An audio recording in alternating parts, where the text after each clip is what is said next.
So hey guys, my name is Suman and welcome back to my YouTube channel Tech Bichar. আজকের এই ভিডিওতে আমরা দেখব কীভাবে আমরা কোনো একটা পার্টিকুলার ডোমেনের আইপি অ্যাড্রেস এবং ডিএনএস রেকর্ড ফাইন্ড করতে পারি ইউজিং এনএস লুকআপ টুল। তো চলো শুরু করা যাক। এনএস লুকআপের ফুল ফর্ম হলো name server lookup. Suppose internet হলো একটা শহর, এবারে ওই শহরের বাড়িগুলো হলো একটা ওয়েবসাইট। এবারে ওই বাড়িগুলোর ঠিকানায় কোনো স্ট্রিট নেম না দিয়ে দেওয়া হয়েছে google.com, facebook.com এবং instagram.com-এর মতো ডোমেন নেম। তো কেন দেওয়া হয়েছে না? যাতে আমরা সহজে মনে রাখতে পারি। এবারে আমাদের যে কম্পিউটারগুলো, সেই কম্পিউটারগুলো কিন্তু লেটার বোঝে না, বোঝে নাম্বার, যেমন 192.168.1.1 এইরকম আইপি অ্যাড্রেসেস। তাহলে কম্পিউটার কীভাবে বোঝে কোন নামের ওয়েবসাইটটা কোথায় রয়েছে? তো এখানে আসে ডিএনএস অর্থাৎ ডোমেন নেম সিস্টেম। ডিএনএস হলো ইন্টারনেটের ফোন বুকের মতো। আমরা যখন কোনো ওয়েবসাইটের নাম সার্চ করি তখন ডিএনএস ওই নামের পেছনে থাকা আইপি অ্যাড্রেসটা ফাইন্ড করে আমাদের কম্পিউটারকে বলে দেয় এই নাও এই অ্যাড্রেসে ওয়েবসাইটটা রয়েছে।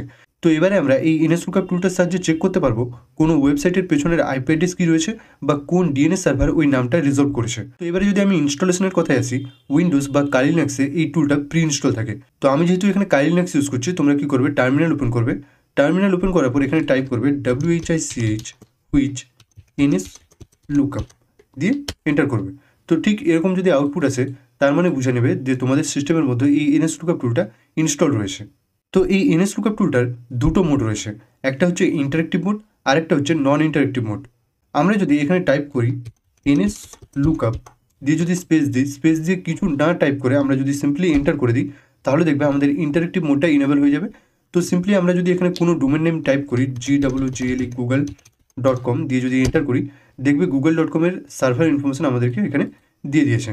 তো এবারে যদি নন ইন্টারেক্টিভ মোডের কথায় আসি, তো আমরা কিন্তু এই নন ইন্টারেক্টিভ মোডটাই বেশিরভাগ সময় ইউজ করে থাকি।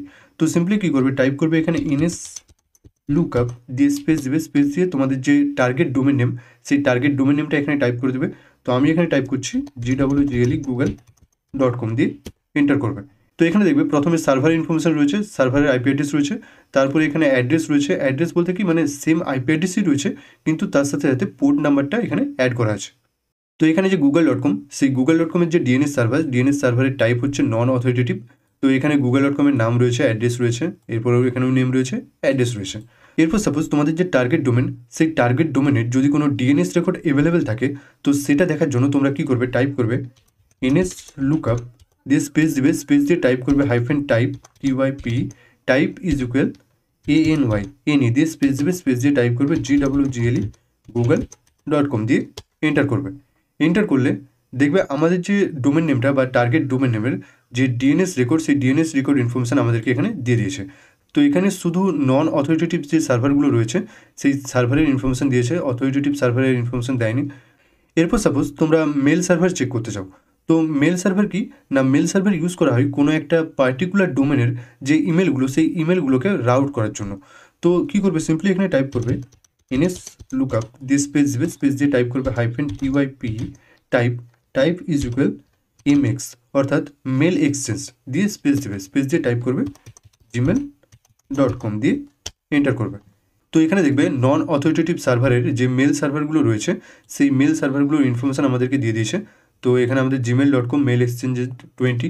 তো এখানে যে 5, 10, ঠিক আছে, এখানে যে 5, 10, 20, 30, 40, তো এগুলো হচ্ছে প্রায়োরিটি লেভেল। তো যত প্রায়োরিটি লেভেল কম হবে ততই সেগুলো ভালো হবে, মানে সেই সার্ভারগুলো ততই ভালো হবে। তো এইভাবে তোমরা মেল সার্ভার চেক করতে পারবে। তো সাপোজ তোমাদের কাছে একটা আইপি অ্যাড্রেস রয়েছে, তোমরা চাইলে ওই আইপি অ্যাড্রেস থেকে ডোমেন নেমও ফাইন্ড আউট করতে পারবে। তো এটাকে রিভার্স ডিএনএস লুকআপ বলে। কীভাবে না, তোমরা এখানে টাইপ করবে এনএস লুকআপ দিয়ে স্পেস দিবে, স্পেস দিয়ে টাইপ করবে। তো আমি এখানে এক্সাম্পল হিসেবে একটা আইপি অ্যাড্রেস নিয়ে নিচ্ছি 8.8.8.8। তো তোমরা এখানে তোমাদের যে টার্গেট আইপি অ্যাড্রেসটা, সেই টার্গেট আইপি অ্যাড্রেসটা এখানে দিবে।